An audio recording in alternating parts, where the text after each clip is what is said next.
What is up? What it do, cyber world? It's your girl Ash Brown, and this is the Ash Brown Uncensored Show.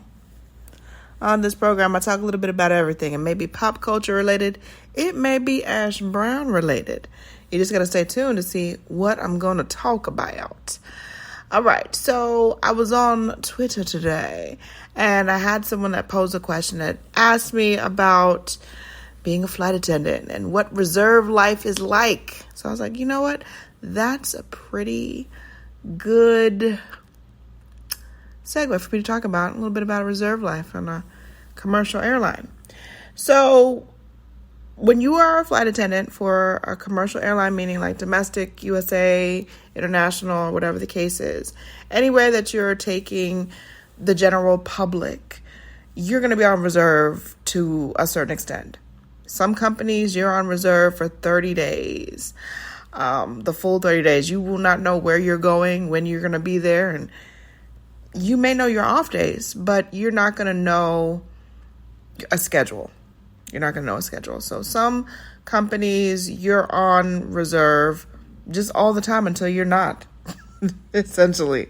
Until your seniority kicks in, and then you're given a line, meaning you're given a set schedule every single month, and you know what your schedule is, you know where you're going to be, you know what time to be there, and all those different things. You can plan around it.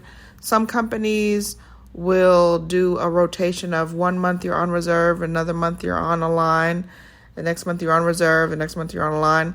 They do that. That's really good. And other companies have like a set number of reserve days a month, like maybe 6 days a month you're on reserve, but all the other times you basically know your schedule. And yeah, that's what reserve life is like. Just giving you like a broad overview. I'm not telling you everything about it, obviously. Most companies, you're going to have 12 hours you're on call, 12 hours you're off. So the company that I used to work for, we would be on a set schedule of 12 hours on, 12 hours off. Typically, if you got a trip, they would try their best, so they said, they would try their best to notify us at least 24 hours beforehand, just so that we can plan ahead and we can kind of know the best route of moving about. And yeah, sometimes you would get those calls at 3 a.m. Hey, you got a 2-hour call out. Be at the airport. Be ready for this trip to Detroit, or Chicago, New Jersey. You just have to be ready for it. You have to be on call, and you have to really be committed to it. And I've said this before, flight attendant job is not for everyone. Everyone cannot do it. It's not for the faint-hearted. It's not an easy job. There are a lot of responsibilities that go through it really. And with my experience, the most important thing that I got out of it is the job is about safety. It's about keeping your passengers safe, but more importantly, keeping yourself safe so that you can actually help your passengers. And when I went through training, there were a lot of people that got let go, a lot of people that were released from training because they weren't taking it serious. Being a flight attendant is way more than passing out snacks and painting a smile on first thing in the morning. It's a lot more than that. There's a lot that goes into it. And people don't really get that, I guess, probably because it's been an industry that in recent years, it's a little bit more open than it was 10, 15, 20 years ago. So people get a lot more insight now, and now we've got YouTube. So people are vlogging about their flight attendant careers and their experiences. So it's a lot more open now than it's ever been before. But for me, the main point of the job is safety. Safety, safety, safety. And like I said, reserve, you have to be ready for anything. You got to be ready if you're on, depending on, for an example, with my old company, we would have blocks. So I may have a 4-day block, I may have a 5-day block, and I may have a 6-day block. on that 6-day block, from the time that the clock strikes midnight until 11:59, that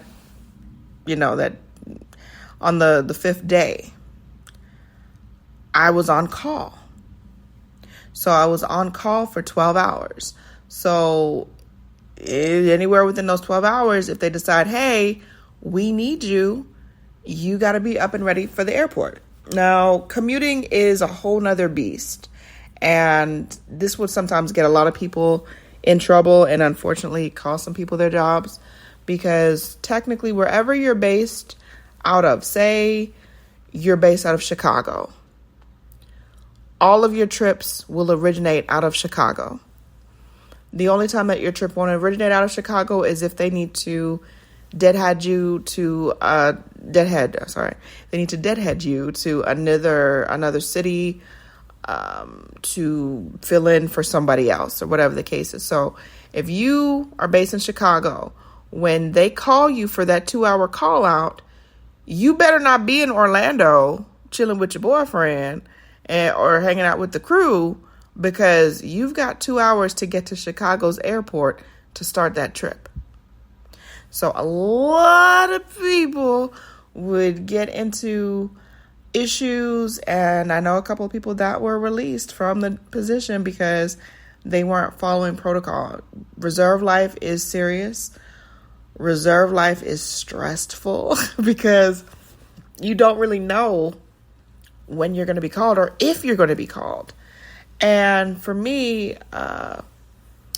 as the pandemic loomed over us, I was not called for work for about 3 months. That was rough. That was really, really freaking rough. Sitting around and not being called. It got to the point so bad that I called crew scheduling. I was like, hey, did you remember about your girl?